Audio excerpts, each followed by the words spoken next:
Bonjour, donc je suis Richard Matisse, je suis gynécologue obstétricien. J'appartiens à une ONG qui s'appelle Gynécologie sans frontières et on s'intéresse à la problématique des violences faites aux femmes, mutilatoires initialement en 2006 et puis après on a élargi bien naturellement le concept à toutes les violences faites aux femmes et en particulier aux violences conjugales à partir de 2008 et dans ce sens donc on fait des, des actions de sensibilisation et de formation des professionnels de santé pour les sensibiliser à leur rôle et leur devoir vis-à-vis des femmes victimes de violences. Donc en particulier, on cible bien entendu les sages-femmes et les gynécos qui sont, par le biais de la grossesse, qui est un facteur de risque de violence conjugale, en première position. Donc on a établi plusieurs actions. En fait, on a repris effectivement les actions qui avaient été proposées par Roger Henrion déjà depuis 2001 et on les a un petit peu réadaptées à la situation. On en a ajouté certaines et le but actuel, c'est qu'on organise des colloques dans les régions dans lesquelles on essaye de réunir les acteurs décideurs, donc le directeur d'ARS, le directeur des hôpitaux, enfin, les doyens, enfin toutes les personnes qui peuvent être amenées à prendre des décisions et qui sont acteurs, de manière à les sensibiliser sur le concept de violence conjugale et surtout sur le rôle des professionnels de santé. Donc après, on propose de faire une table ronde pour déterminer quelles actions on peut mettre en place dans la région avec les possibilités de la région et avec les acteurs de la région et de manière à initier comme ça des actions au niveau de la région pour lutter contre ce fléau. Donc, parmi les actions, il y en a une qui nous tient particulièrement à cœur, c'est la présence d'un référent hospitalier. Donc, c'est de mettre en place dans la prise en charge des femmes victimes de violences l'hôpital. Pourquoi on pense impliquer l'hôpital? Parce que quand on voit ces images, là vous voyez des victimes de guerre, que vous voyez sur Internet assez souvent, de séismes. Et toutes ces victimes, là, on les voit courir vers l'hôpital. Et ça paraît naturel, effectivement, quand on a une catastrophe. Première chose que l'on fait, c'est de se précipiter vers une structure sanitaire pour aller chercher un soin. Pourquoi on va vers l'hôpital? Parce que c'est un lieu hospitalier, comme son nom l'indique, où on peut être sauvé, où c'est un refuge aussi, on peut être en protection. C'est un peu un endroit sacré. D'ailleurs, c'est toujours très violent d'entendre parler qu'un hôpital a été bombardé ou quoi que ce soit. Donc c'est un endroit où on se sent, disons, en sécurité. L'hôpital a pour mission d'accueillir, de protéger, de soigner, de prendre soin et de sécuriser les personnes. Alors là, on voit des victimes de violences conjugales. Ce sont des femmes qui ont posé, qu'on a grimé, mais bon, c'est pour représenter que ces femmes sont victimes aussi de situations de violences conjugales qui peuvent être aussi extrêmes au niveau psychologique que de subir un attentat ou une femme qui subit un viol, elle a un stress qui s'approche de la sensation, la perception de mort qui est aussi violente que quand vous subissez un accident de voiture ou un attentat. Donc ces femmes sont des victimes aussi au même titre que les victimes que l'on a vues précédemment. Alors, l'hôpital, pourquoi ces femmes-là n'auraient pas le droit d'accéder aussi à l'hôpital? On devrait ne pas se poser la question et les envoyer aussi à l'hôpital pour avoir les mêmes attentes, c'est-à-dire un accueil, une sécurisation, des soins et une sauvegarde. Mais il y a pourtant une différence entre ces deux types de victimes. Là, sur la colonne de droite, vous avez des victimes de violences conjugales et à gauche, des victimes de guerre.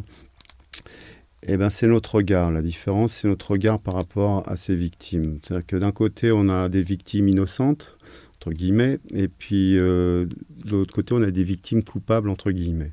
C'est-à-dire que notre regard devrait être aussi empathique vis-à-vis des femmes victimes de violences que des victimes d'un attentat où là, on se dit, ils sont pour rien. Et pourtant, tout le monde n'est pas victime. Donc, de violence conjugale, j'entends. Et il y a une espèce de culpabilité, voilà, qu'on a du mal à éliminer de notre regard. Et quand on voit une femme qui est victime de violence, c'est d'autant qu'elle n'a pas toujours un aspect qui nous incite à être empathique. Elle peut être voilà, un peu dégradée, alcoolisée, Elle peut être pénible, elle peut vous insulter, elle peut être violente. Donc cette victime, du coup, elle vous apparaît moins victime qu'une victime qui a pris une bombe. Donc, et pourtant, c'est la même victime, c'est le même type de victime au niveau psychologique, au niveau destruction de son état, de son bien-être. L'hôpital devrait être aussi un lieu où on puisse accueillir ces victimes. Quand on est dans les milieux qui parlent avec les victimes, le gros problème, c'est l'hébergement d'urgence. Tout le monde dit ah, hébergement d'urgence, on a 3 places, c'est tout le temps plein, etc. Ça reste le problème numéro 1, de pouvoir héberger une femme qui est en situation de grand danger, de pouvoir la mettre à l'abri. Pourquoi ne pas utiliser l'hôpital en phase aiguë, hospitaliser une patiente qui est en grand danger? C'est une possibilité qu'on propose, ça peut se discuter. Hors de la phase aiguë, l'hôpital est aussi un lieu d'accès pour ces femmes victimes de violences par le biais d'une consultation, parce qu'on peut aller à l'hôpital pour quelque chose. Aller dans une association, aller dans un commissariat pour porter plainte, c'est une démarche qui est très difficile à faire pour une victime de violence, parce qu'elle est déjà un peu sous emprise, ou elle peut pas avoir suffisamment de liberté pour pouvoir se déplacer à son gré. À l'hôpital, elle peut prétexter une douleur, elle peut, voilà, l'occasion d'une consultation. C'est un lieu qui peut être accessible. Donc, on doit être formé à l'hôpital pour justement prendre en charge ces femmes victimes de violences. Et prendre en charge, ça veut dire participer aussi à leur prise en charge. C'est-à-dire les repérer, savoir qu'elles sont venues parce qu'il y a quelque chose, mais que derrière, il y a des violences, et leur proposer une prise en charge, c'est-à-dire de les mettre en rapport, de leur dire déjà pourquoi elles sont victimes, pour leur expliquer le cycle de la violence, enfin, toutes ces choses qui permettront déjà de prendre conscience de son état. Il y a peut-être, si on n'est pas très performant, ou si on n'a pas le temps, donc prendre le temps de reporter à un autre rendez-vous. Mais en tout cas, même si on n'a pas le temps, il y a une phrase à dire, c'est vous la victime. Et ce qui vous arrive est intolérable. Parce que ça, elles ne l'ont jamais entendu. Souvent, la victime est complètement isolée. L'auteur est quelqu'un d'assez sympathique au regard de l'extérieur, y compris vis-à-vis des parents de la victime. On peut entendre des phrases du style on ne comprend pas, ma pauvre, tu as l'air tout le temps triste comme ça, là, tout le temps renfermé, alors que machin, là, ton compagnon est super sympa, il n'arrête pas de blaguer, etc. Et voilà, donc elle est complètement isolée. Quand quelqu'un perçoit un peu le problème, souvent l'auteur se débrouille pour l'évincer, donc elle se retrouve isolée. Et donc elle est même elle-même persuadée que c'est elle qui est responsable de toute cette violence qui s'orchestre, parce qu'elle n'a pas fait ci, elle n'a pas fait ça. Enfin, l'auteur sait très bien la mettre en culpabilité. Et donc si on n'a qu'une phrase à dire, c'est de renverser les choses. Donc elle ne va pas vous sauter dans les bras pour vous dire « Ah, ça y est, j'ai compris ». Elle va partir probablement, mais vous aurez mis cette phrase dans sa tête et ça fera son chemin. Après, il faut savoir, mais ça, je sors un peu du sujet, que quand la prise en charge des femmes victimes de violences, c'est quelque chose d'un peu déroutant, et donc il faut savoir que c'est déroutant. Et il ne faut pas se braquer sur la victime parce qu'elle a une attitude qui correspond un peu à l'attitude qu'on rencontre chez les toxicos. Donc c'est un coup, je vais en sympa, oui, je vais arrêter, puis finalement je repars. Donc c'est un peu énervant. Donc il faut savoir que ça existe, et il ne faut pas s'énerver, il faut laisser la porte ouverte. Si elle repart, eh ben elle repart, et puis lui dire revenez quand vous voulez, moi je serai toujours là pour vous accueillir. Donc il faut garder lui expliquer que ce retour en arrière va finalement, il va y avoir un cycle, et elle va finir par revenir. En tout cas, elle peut revenir. Surtout garder la porte ouverte, ça c'est important. Donc à l'hôpital, si on a ce type de référent hospitalier, donc quelqu'un qui fait son boulot à l'hôpital, un médecin, infirmier, un psychologue, enfin, qui travaille à l'hôpital, et qui, en plus de ça, est intéressé par cette thématique et devient référent hospitalier. C'est important pour les autres professionnels pour pouvoir s'appuyer sur lui. Déjà, lui peut former ses collègues, et puis eux peuvent s'appuyer sur lui. Voilà, j'ai une patiente, j'ai un doute, mais je suis un peu pressé, puis je suis pas à l'aise, donc je réfère au référent hospitalier. Et je pense que l'hôpital, c'est un endroit idéal pour pouvoir prendre en charge ces femmes. Et en tout cas, ça manque désespérément, parce qu'actuellement, il n'y a que les associations et les systèmes de police et de justice qui ne sont pas suffisants pour... alors que l'hôpital, c'est un endroit vraiment où on peut se sentir en sécurité. Donc il y a deux expériences qui sont déjà plus que des expériences. La Maison des Femmes à Saint-Denis et l'Institut de santé génésique à Saint-Germain, où là, ce sont des structures à l'intérieur de l'hôpital de prise en charge, des femmes victimes des différents types de violences. Donc, ce qu'on souhaiterait faire, nous, avec Gynéco Sans Frontières, c'est d'inciter.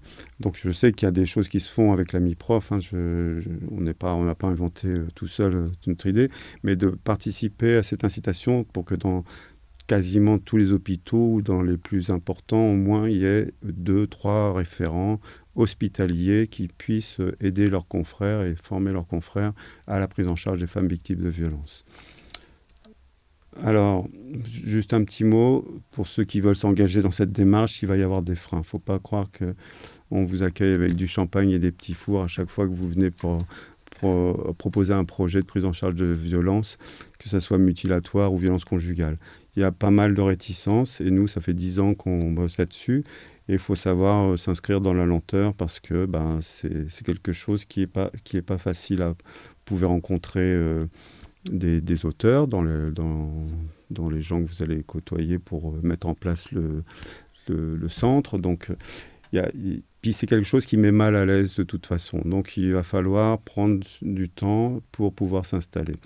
Et vous allez avoir des freins aussi de la part des institutionnels qui vont tout de suite vous dire ce qu'ils ont déjà fait. Donc, il faut connaître un peu ce qui a déjà été fait pour pas arriver en disant voilà, je viens d'inventer quelque chose, on va faire un centre, parce qu'ils vont être vexés par le fait que vous ne savez pas qu'ils ont déjà fait un petit truc. Et eux, ils vont vous mettre tout de suite le petit truc qu'ils ont fait. Bon, c'est très bien, il faut dire c'est très bien, mais on peut aller un peu plus loin. Et puis, nous, on propose un deuxième petit truc. Mais il ne faut pas dire, puisqu'on a fait ça, on ne fait plus rien d'autre. Ça, c'est un peu lourd, c'est un peu compliqué. On est souvent tout seul. Donc, il ne faut pas s'attendre à ce qu'on soit à 50 pour porter le projet. Donc, on est souvent tout seul. Bon, c'est agréable d'être bénévole. On conseille à tout le monde d'être bénévole. C'est bon pour la santé. Vous verrez, le fait de s'occuper des autres, finalement, ça rend assez bien. C'est un bénéfice secondaire. Mais on est tout seul. Mais au-delà de ça, quand vous allez avoir des freins aussi, parce qu'il y a l'entourage. L'entourage, la famille, les amis, tout ça, comprennent pas forcément votre démarche. Donc il faut prendre le temps aussi d'expliquer.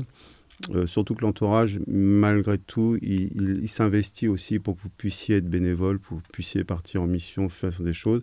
Il ne faut pas négliger ceux qui ne font rien, mais qui font finalement tout ce que vous ne faites pas parce que vous n'êtes pas là. Donc, il faut les intégrer. Donc, ça, c'est l'entourage. Mais après, il y a l'entourage professionnel. Là, c'est pas tout à fait pareil parce que vous êtes tout seul, personne vient vous accompagner pour aller démarcher. Mais quand ça commencera à marcher, on va vous reprocher de ne pas avoir prévenu tout le monde. Donc moi, on me l'a déjà dit plusieurs fois. Il fait oui, mais tu es en train de faire quelque chose, tu as prévenu les collègues. Je fais oui, mais ça fait tellement de colloques que j'ai fait où personne ne vient, donc je ne sais pas comment les prévenir. Bref. Donc, par rapport à l'entourage professionnel, il y a quand même aussi des réticences. Et puis, donc, faut se souvenir de la phrase de Jules Cléretti. Tout homme qui dirige, qui fait quelque chose a contre lui ceux qui voudraient faire la même chose. Ça, c'est normal, c'est la compétition. Ceux qui voudraient faire précisément le contraire, donc là, c'est effectivement, on n'est pas d'accord. Mais surtout, la grande majorité des gens, d'autant plus sévères qu'ils ne font rien du tout. Donc, c'est ceux-là qui vont vraiment vous reprocher d'avoir porté trop la lumière sur vous, parce que vous étiez tout seul. Bon. Et donc, ce projet, il faut malgré tout quand même parler, communiquer avec ceux qui ne vous écoutent pas, mais au moins pour dire que vous êtes dans une démarche de communication.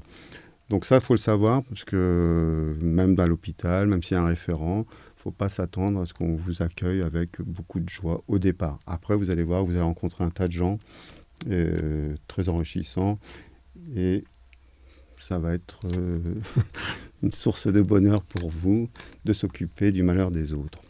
Bien, donc pour revenir à la stratégie hospitalière, c'est ne pas rester... Alors la phrase de Ban Ki-moon, secrétaire général de l'ONU en 2015. Ne pas rester silencieux lorsque vous êtes témoin de violences à l'égard de la femme ou de la fille. Ne restez pas sans rien faire, agissez.